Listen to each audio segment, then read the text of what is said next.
Previously on Pink Property. We have a very special guest with us, and here's Samuel. Hi, hello. My name is Samuel. I'm a father of two, and soon to be a father of three. I was going around looking at properties, and I thought it was quite interesting. And that sparked me. And why not have this as a second career? It was really where it got to me, as is where it is. At that stage of your life, you don't have to be afraid of overstretching yourself. Okay. My advice is, if you can go for a larger property, go for a larger property. But of course, you must be able to pay for it. All right.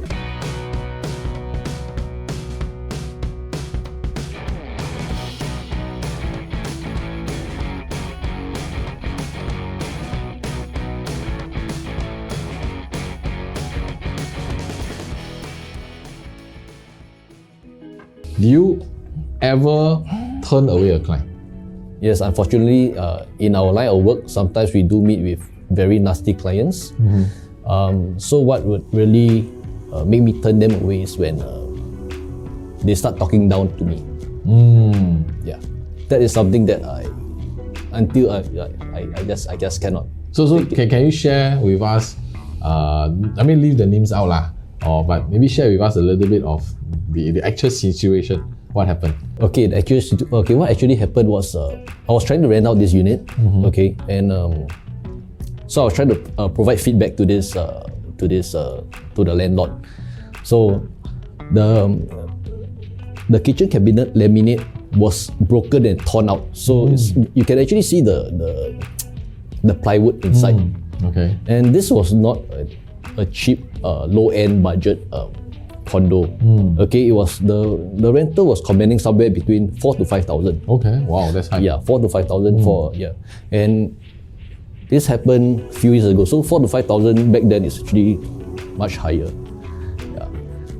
So when I actually brought this up to the owners, the owners was saying, if you cannot do it, never mind, I'll get someone to do it. So that was when I just took out the key and returned back to the owner.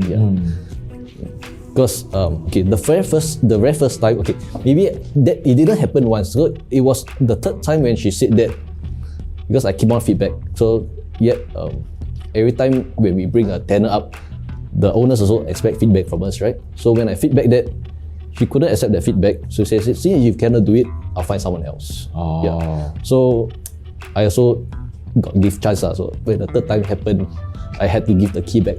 I see. So in your business, it doesn't mean that you will help every single person through your journey. There are some clients maybe you choose not to work with. Am I right? Yes, that's true. Only help those who wants to be helped. Yeah. I see. Correct. So Samuel, maybe you can share with us what's your most successful deal up to date?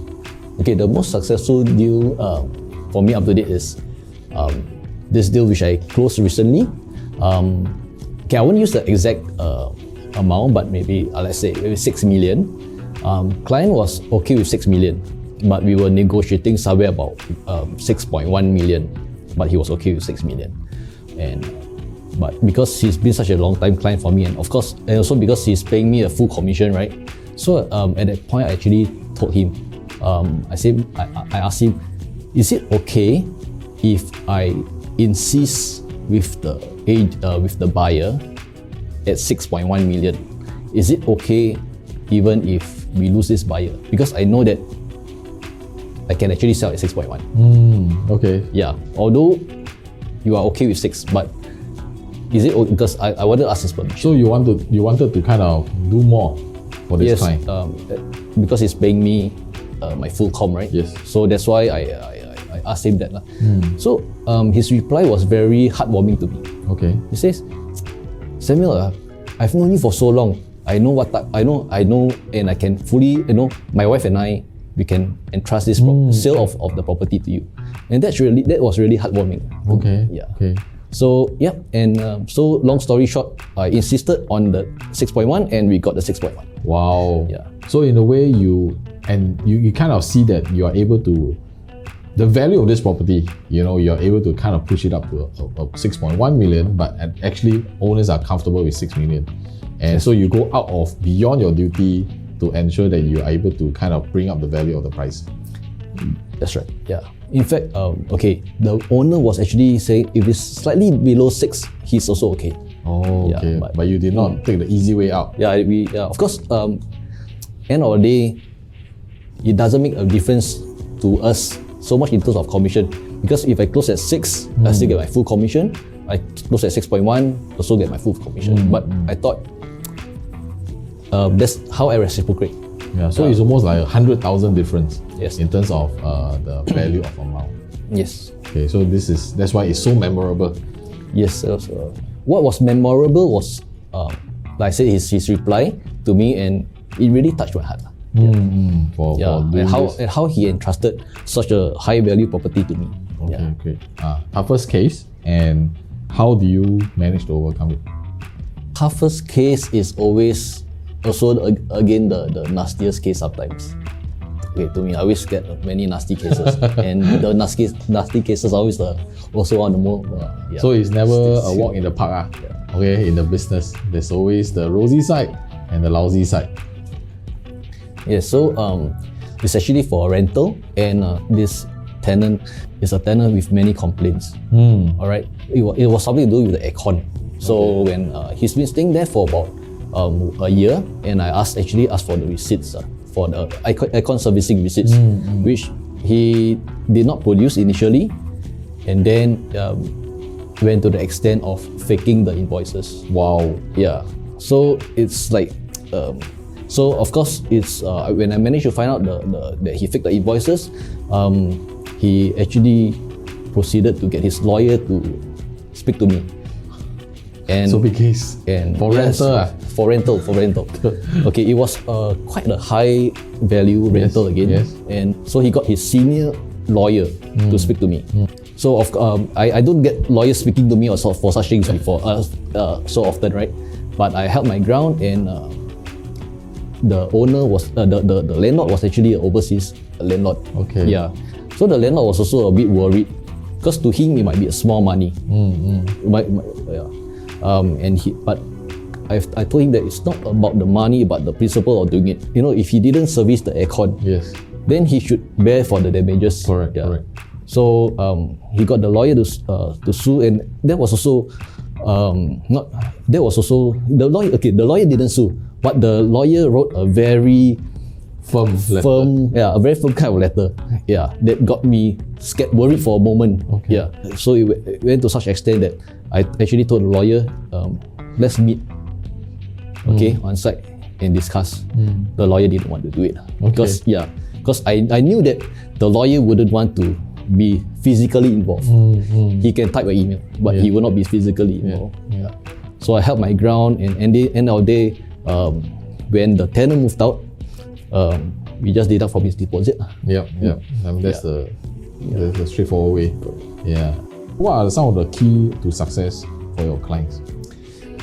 Okay, what are some of the key to success for my clients is, ironically, when a business comes to me, okay, many times I actually push that business away. Okay, what I mean, example, they want to sell. Okay. I tell them, you really need to sell. Can you don't sell? Okay. And then after going through their finances and everything, sometimes I felt that it's better for them to stay where they are now and don't do anything rather than do something. Okay. Yeah. But why would you do it? I mean, because all agents are commission based, right?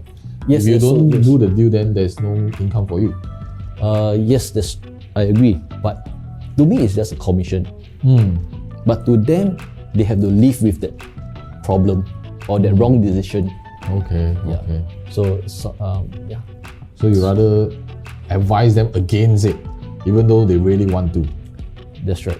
So, for example, this client wanted to upgrade from a 5-room to an executive because he wanted 4 bedrooms, because also he got 3 kids. Same situation. But they managed to cut 1 room at the balcony to make it a room for the 3rd kid. Okay. Yeah. So they wanted to go to a executive, which I actually advised against it because they are in the late 50s and children are already big. And true enough, I just had that conversation with them 2 years ago. Their kid is going to get married next month. Their eldest is going to get married next month. Okay. So if they had taken that step, the wife, when 2 years ago when I spoke to them, both were working with relatively high income. Okay, but just last year, the wife stopped working. Yeah. So everything changes. Yes, everything changes. So fortunately, I think they are more thankful that they didn't move, because now that their son has now that the son has already bought a place and moving out soon, that place is actually big. Yeah, they have the extra space already. I see. So you kind of anticipated the situation ahead, and you advised them that this might happen to let them reconsider.